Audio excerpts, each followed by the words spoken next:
ప్రభుత్వం విచ్చలవిడిగా తయారైపోయింది.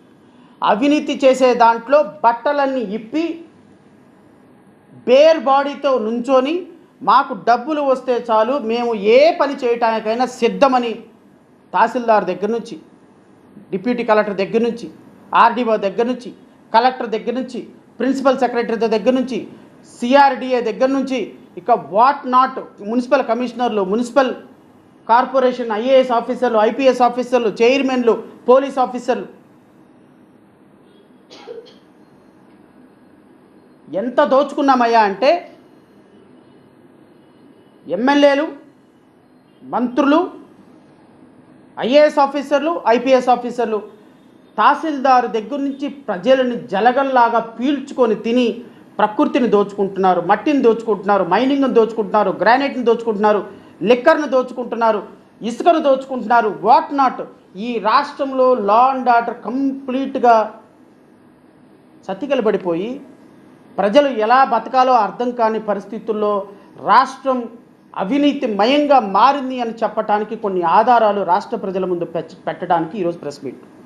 ప్రజలు నిర్ణయం తీసుకో, లేదు మాకు ఇలాంటి పరిపాలనే కావాలి, ఇలాంటి 164 మంది ఎమ్మెల్యేలే కావాలి, మా ముఖ్యమంత్రిగా గెలిచిన తర్వాత, ఉప ముఖ్యమంత్రిగా గెలిచిన తర్వాత 2 నెలలు కేరళ, 2 నెలలు పంజాబ్, 1 నెల గుజరాత్, 1 నెల ముంబై వెళ్ళిపోయి వాళ్ళ వ్యక్తిగతమైనటువంటి పనులతోటి బిజీగా ఉండే రాష్ట్రంలో అడ్మినిస్ట్రేషన్ని గాలికి వదిలేసే పవన్ కళ్యాణ్ లాంటి వ్యక్తులే మాకు కావాలి అంటారా? ఎన్నుకోండి.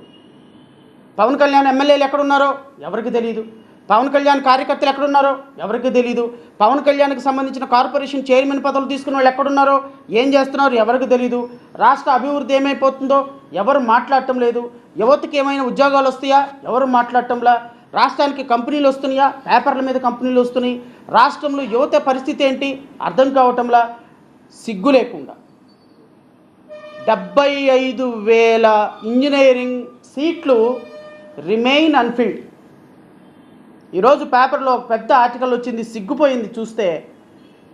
సీట్లు ఉన్నా విద్యార్థులు లేరు, సీట్ల ఫిల్అప్కి విద్యార్థులు కావాలను అని ఒక ప్రకటన.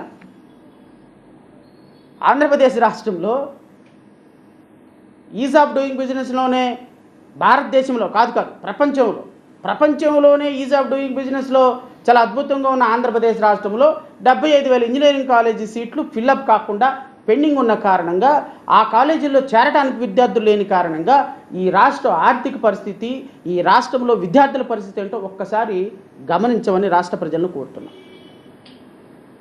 తమిళనాడులో ఒక చిన్న పల్లెటూరులో ఉన్న ఇంజనీరింగ్ కాలేజీకి 10 లక్షల డొనేషన్కి ఆక్షన్ పెడితే ₹1,00,00,000 దాకా కొనుక్కునే సీట్ల ఖరీదు తమిళనాడు రాష్ట్రంలో, కూతవేడి దూరంలో ఉన్న తమిళనాడు రాష్ట్రంలో ఉంటే, ఆంధ్రప్రదేశ్ రాష్ట్రంలో 75,000 సీట్లు మిగిలిపోయినాయి అంటే ఎక్కడికి? 2 లక్షలకి. మనం ఎక్కడ ఉన్నామో ఒకసారి అర్థం చేసుకోండి. సరే, వెరీ గుడ్. ఈ మధ్యకాలంలో గాజువాకలో ఒక 176 ఎకరాల ప్రభుత్వ 176 ఎకరాల రైతుల భూమి, సుమారుగా రమారమి 2,000 కోట్ల రూపాయలు ఉన్న భూమిని ప్రభుత్వ పెద్దలు ఏ విధంగా కొట్టేయాలని చూస్తున్నారో నేను రాష్ట్ర ప్రజలకు వివరించే ప్రయత్నం చేస్తాను. ఈ 2,000 కోట్ల రూపాయల ఈ 2,000 కోట్ల రూపాయల రైతుల భూముల్ని కొట్టేయటానికి ఎంతమంది పెద్ద పెద్ద చేపలు దిగే రంగంలోకి, ఏ హోదాలో రంగంలోకి దిగాయి కూడా నేను వినిపించే ప్రయత్నం చేస్తాను. అంటే ఇదే గత ప్రభుత్వంలో ఏవైనా జరుగుంటే ఏబిఎన్, టీవీ5, మహా టీవీ, ఈటీవీ గద్దల్లాగా మీద పడిపోయి అసలు రైతుల భూముల్లో రైతులకు ఇచ్చినటువంటి భూముల్లో ప్రజాప్రతినిధులకు ఏం సంబంధం, స్పీకర్లకు ఏం సంబంధం, రాష్ట్ర పార్టీ అధ్యక్షులకు ఏం సంబంధం, ఎమ్మెల్యేకి ఏం సంబంధం, ఇది రైతులకి కోట్లకు మధ్య ఉన్న దాంట్లో వీళ్ళెవరు మధ్యలో రావటానికని నానా బీభత్సం చేసి మసిగుడ్డ కాల్చి నిప్పులు పోసి నెత్తి మీద ప్రభుత్వాన్ని కాల్చి అవతల పడేసేవాళ్ళు. ఇప్పుడు ఎవరు మాట్లాడటం, ఎందుకు మాట్లాడటంలా? కొట్టేస్తుంది మనవాళ్లే కదా. తింటే మన రఘురామకృష్ణరాజు గారు తింటున్నారు. రఘురామకృష్ణరాజు గారు మనకు నెలకు 25 లక్షలు మనకి మన ఛానల్కి పంపిస్తున్నారు కాబట్టి ఆయన మనకు గుడ్ లుక్స్లో ఉన్నాడు. కొట్టేస్తే మన పల్లా శ్రీనివాసరావు గారే, కొట్టేస్తే మన విష్ణు కుమార్ రాజు గారే, కొట్టేస్తే మన కొనతాల రామకృష్ణ గారే మనోళ్ళే కదా, కొట్టేస్తే పోనీయండి.